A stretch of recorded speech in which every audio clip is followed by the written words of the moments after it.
Sakal Gunarnavasha Vande Guru Sri Charanaravindan.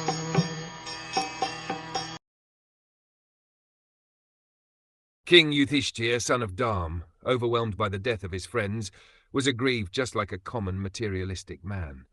O sages, thus deluded by affection, he began to speak. King Yudhiṣṭhira, though he was not expected to become aggrieved like a common man, became deluded by worldly affection by the will of the Lord, just as Arjuna was apparently deluded. A man who sees knows well that the living entity is neither the body nor the mind, but is transcendental to the material conception of life.